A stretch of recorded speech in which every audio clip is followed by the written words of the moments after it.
Hello friends. நச்சுகள் ஏன் உங்களை விட்டு போக மாட்டேங்கிறாங்க? நீங்கள் அவங்கள விட்டு போகணும்னு நினச்சாலும் ஏன் உங்களை போக விட மாட்டேங்கிறாங்க? ஏன்னா அவங்களுக்கு உங்களை ரொம்ப பிடிக்கும். நீங்கள் இல்லாமல் அவங்களால உயிர் வாழவே முடியாது. அதனால தான். வாட் நான்சென்ஸ் அப்படின்னு தோணுதில்ல? நம்புங்கங்கிறேன், உண்மையை தான் சொல்கிறேன். நச்சுகளுக்கு உங்களை ரொம்ப பிடிக்கும். அதாவது உங்ககிட்டேருந்து அவங்களுக்கு தேவைப்படுற சப்ளை கிடைக்கிறதுனால அவங்களுக்கு உங்களை ரொம்ப ரொம்ப பிடிக்கும். அவங்களோட கற்பனை கதாபாத்திரத்துக்கு நீங்கள் தான் உயிர் கொடுக்குறீங்க. நீங்கள் அவங்கள விட்டு பிரிஞ்சு போயிட்டா அப்போது அந்த கற்பனை கதாபாத்திரமும் செத்து போயிடும் இல்லையா? அவங்களோட கற்பனை கதாபாத்திரம் உயிரோடு இருக்கணும்னா நீங்கள் அவங்களோட இருக்கணும். ஸோ நீங்கள் இல்லாமல் அவங்களால உயிர் வாழ முடியாதுன்னு நான் சொல்கிறது கரெக்டு தானே? ஸோ நச்சுகள் உங்களை விட்டு விலகாமல் இருக்கிறதுக்கான மெயின் ரீசன் இது தான். அது மட்டும் இல்லாமல் நச்சுகளை பொறுத்த வரைக்கும் இது ஒரு கேம். இதை கண்ட்ரோல் கேம் இல்லைனா பவர் கேம் அப்படின்னு சொல்லலாம். இது அவங்களுக்கு ரொம்ப பிடிச்ச சுவாரஸ்யமான கேம். இந்த கேமில் தெரிஞ்சோ தெரியாமலோ நீங்கள் ஒரு ஆப்பனண்ட்டாக இவ்வளோ நாளாக விளையாடிட்டு இருந்தீங்க. இப்போது நீங்கள் இன்ட்ரெஸ்டிங்காக போயிட்டு இருக்கிற இந்த ஆட்டத்தை விட்டு வெளியே போகணும்னு முடிவு பண்ணால் எப்படி உங்களை போக விடுவாங்க? கண்டிப்பாக விட மாட்டாங்க. ஏன்னா அவங்களுக்கு இந்த கேமை ஸ்கிப் பண்ணுறதுல விருப்பம் இல்லை. ஆட்டத்தை தொடர்ந்து விளையாடணும்னு அவங்க ஆசைப்படுறாங்க. இதில் ஒரு ஹைலைட்டான விஷயம் என்னென்னா, நார்சிசிஸ்ட்டுக்கும் உங்களுக்கும் இடையே ஒரு உறவு ஏற்பட்ட அந்த செகண்ட்லேருந்து இந்த கேம் ஸ்டார்ட் ஆகிடும். அப்போது எப்போ தான் இந்த கேம் முடியும் அப்படின்னு கேட்டால், விக்டிம் இல்லைனா அந்த நார்சிசிஸ்ட் 2 பேரில் யாராவது ஒருத்தர் இறந்து போகிற வரைக்கும் இந்த கேம் தொடரும். அது எந்த மாதிரி உறவாக வேணாலும் இருக்கலாம். பேரண்ட் சைல்டு ரிலேஷன்ஷிப்பாக இருக்கலாம், மெரைட்டல் ரிலேஷன்ஷிப்பாக இருக்கலாம், சிப்ளிங்ஸாக இருக்கலாம், இல்லை ஃப்ரெண்ட்ஸாக இருக்கலாம். எந்த உறவாக இருந்தாலும் இது ஒன் வே மாதிரி. ஒன்ஸ் உள்ளே போயிட்டால் மறுபடியும் வெளியே வர்றதுங்கிறது முடியாத காரியமாக தான் இருக்கும். அதுலேயும் மெரைட்டல் ரிலேஷன்ஷிப்பாக இருந்தால் நிலைமை இன்னும் மோசமாக தான் இருக்கும். இந்த பவர் கேம் மூலமாக அவங்க உங்களை கண்ட்ரோல் பண்ணிக்கிட்டு இருந்தாங்க.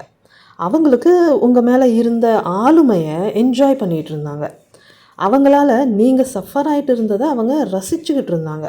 உங்களோட ரியாக்ஷன்ஸை பார்த்து அவங்களுக்கு நல்லா பொழுது போயிட்டு இருந்துச்சு. நீங்கள் ஹெல்ப்லெஸ்ஸான ஸ்டேட்டில் அவங்கக்கிட்ட மாட்டிக்கிட்டு முழிக்கிறத பார்த்து அவங்க ரொம்ப பெருமையாக ஃபீல் பண்ணிக்கிட்டு இருந்தாங்க. உங்களோட ஹோப்லெஸ் ஸ்டேட்டை பார்த்து அவங்க ரொம்ப நம்பிக்கையோடு வாழ்ந்துக்கிட்டு இருந்தாங்க. நீங்கள் காலாகாலத்துக்கும் அவங்களோட மேனிப்புலேஷனுக்கு ஸ்டக் ஆகி அவங்கக்கிட்டேயே கிடப்பீங்கன்னு அவங்க நம்பிக்கிட்டு இருந்தாங்க. உங்கள் மூலமாக அவங்களோட ஃபால்ஸ் ஈகோக்கு தேவைப்படுற சப்ளை அவங்களுக்கு கிடச்சிக்கிட்டு இருந்துச்சு. இந்த மாதிரி அவங்களுக்கு சாதகமாக எல்லாமே நல்லபடியாக போய்கிட்டு இருக்கிற இந்த சுச்சுவேஷனில் நீங்கள் திடீர்னு அவங்கள விட்டு விலகி போகணும் அப்படின்னு நினச்சா அவங்களோட சப்ளை கட் ஆகிடும் இல்லையா?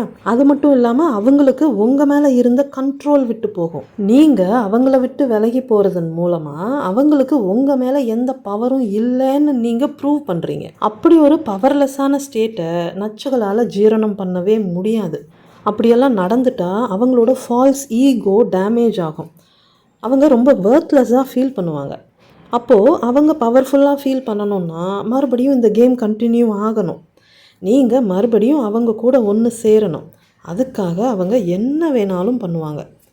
நான் திருந்திட்டேன் அப்படின்னு பொய் சத்தியம் பண்ணுவாங்க. அதுக்கு நீங்கள் ஒத்து வரலைன்னா உங்களை கில்ட்டியாக ஃபீல் பண்ண வைப்பாங்க. உங்கள் பவுண்ட்ரிஸை ப்ரீச் பண்ணி உங்களை பவர்லெஸ்ஸாக ஃபீல் பண்ண வைப்பாங்க. உங்களை அசிங்கப்படுத்துவாங்க. அவங்க இல்லாமல் உங்களால் வாழ முடியாதுன்னு சொல்லி உங்களை இமோஷ்னலாக பிளாக்மெயில் பண்ணுவாங்க. ஒருவேளை அவங்களால நேரடியாக உங்களை அவங்களோட வழிக்கு கொண்டு வர முடியாத பட்சத்தில் ஃப்ளையிங் மங்கீஸை ஏவி விட்டு அவங்க மூலமாக உங்களை கண்ட்ரோல் பண்ணுறதுக்கு ட்ரை பண்ணுவாங்க. அவங்க சுற்றி கொடுக்குற அந்த மென்டல் ப்ரெஷர் தாங்க முடியாமல் நீங்களாவே அவங்கக்கிட்ட திரும்ப போகிற மாதிரியான ஒரு நிலைமையை உருவாக்குவாங்க. அவங்க கூட சுமூகமாக போகிறது ஒன்று தான் இந்த பிரச்சனைக்கெல்லாம் முடிவுன்னு நீங்கள் யோசித்து அவங்க கூட நீங்கள் மறுபடியும் போய் ஒன்று சேர்ந்து வாழ்ந்தால் முந்தி இருந்ததை விட இன்னும் பல மடங்கு அதிகமாக உங்களை அப்யூஸ் பண்ணுவாங்க. ஒரு நார்சிசிஸ்ட்டை பொறுத்த வரைக்கும் எந்த முடிவாக இருந்தாலும் அவங்க தான் எடுக்கணும். உங்கள் லைஃப் சார்ந்த முடிவுகளையும் அவங்க தான் எடுப்பாங்க. உங்களுக்கு முடிவெடுக்கிற அதிகாரம் கிடையாது. உங்களை விட்டு போகணுங்கிற முடிவையும் அவங்க தான் எடுப்பாங்க. அவங்கள விட்டு போகணுங்கிற முடிவை நீங்கள் எடுக்க முடியாது, எடுக்கக்கூடாது. உங்களை விட்டு போகணும்னு அவங்க முடிவு பண்ணவும் மாட்டாங்க. உங்களால் அவங்களுக்கு எந்த பெனிஃபிட்டும் இல்லைன்னு அவங்க ஃபீல் பண்ணால் அப்போ வேணால் உங்களை டிஸ்கார்ட் பண்ணுற முடிவை அவங்க எடுக்க வாய்ப்பு இருக்குது. இதில் ஒரு கசப்பான உண்மை என்னென்னா, நீங்கள் அவங்க கூட இருந்தாலும் சரி, அவங்க கூட இல்லைன்னாலும் சரி, ஏதாவது ஒரு வகையில் நீங்கள் அவங்களுக்கு சப்ளை கொடுத்துக்கிட்டே தான் இருப்பீங்க. அது பாசிட்டிவ் சப்ளையாக இருக்கலாம், இல்லை நெகட்டிவ் சப்ளையாகவும் இருக்கலாம். மொத்தத்தில் உங்ககிட்டேருந்து சப்ளை கிடைக்கிற வரைக்கும் நச்சுகளுக்கு எந்த பிரச்சனையும் இல்லை. உங்ககிட்டேருந்து எப்படியெல்லாம் தந்திரமாக சப்ளை எடுத்துக்கிறதுன்னு அவங்களுக்கு நல்லாவே தெரியும். ஆனாலும் அவங்க எதுக்காக உங்கள் கூட இவ்வளோ மல்லு கட்டணும்? உங்களை விட்டுட்டு வேற ஒரு விக்டிமை தேடிக்கலாம் இல்லையா அப்படின்னு உங்களுக்கு தோணும். ப்ராக்டிக்கலி யோசிச்சு பார்த்தீங்கன்னா, அவங்க இன்னொரு விக்டிமை செலக்ட் பண்ணி அவங்கள பற்றி தெரிஞ்சுக்கிட்டு அவங்கள இவங்களுக்கு ஏற்றபடி ட்ரெயின் பண்ணுறதுக்கெல்லாம் மறுபடியும் நிறைய டைம் அண்ட் எனர்ஜியை இன்வெஸ்ட் பண்ண வேண்டியதாக இருக்கும். நச்சுகளுக்கு இந்த மாதிரி டைமையும் எனர்ஜியையும் வேஸ்ட் பண்ணுறது சுத்தமாக பிடிக்காது. ஆல்ரெடி அவங்க உங்கள் மேலே அவங்களோட அந்த டைமையும் எனர்ஜியையும் இன்வெஸ்ட் பண்ணியிருக்காங்க. அது மூலமாக நீங்கள் யார், உங்களோட பேட்டர்ன் என்ன, வீக்னஸ் என்ன அப்படிங்கிறதெல்லாம் அவங்களுக்கு அத்துப்படியாக தெரியும். ஸோ அவங்க ஏற்கனவே ட்ரெயின் பண்ணி வச்சுருக்கிற உங்களை மறுபடியும் அவங்க ட்ராப்குள்ளே சிக்க வைக்கிறது அவங்களுக்கு ரொம்ப ஈஸியான டாஸ்க்காக இருக்கும். ரொம்ப மினிமலான எனர்ஜியை செலவு பண்ணாலே போதும், உங்ககிட்டேருந்து அவங்களுக்கு தேவைப்படுற அந்த சப்ளையை அவங்க எடுத்துப்பாங்க. நார்சிசிஸ்டோட இந்த சூழ்ச்சியெல்லாம் புரிஞ்சுக்கிட்டு நீங்கள் தான் தெளிவான முடிவை எடுக்கணும். பத்திரமா இருங்க, பாதுகாப்பாக இருங்க, சந்தோஷமாக இருங்க. Bye friends.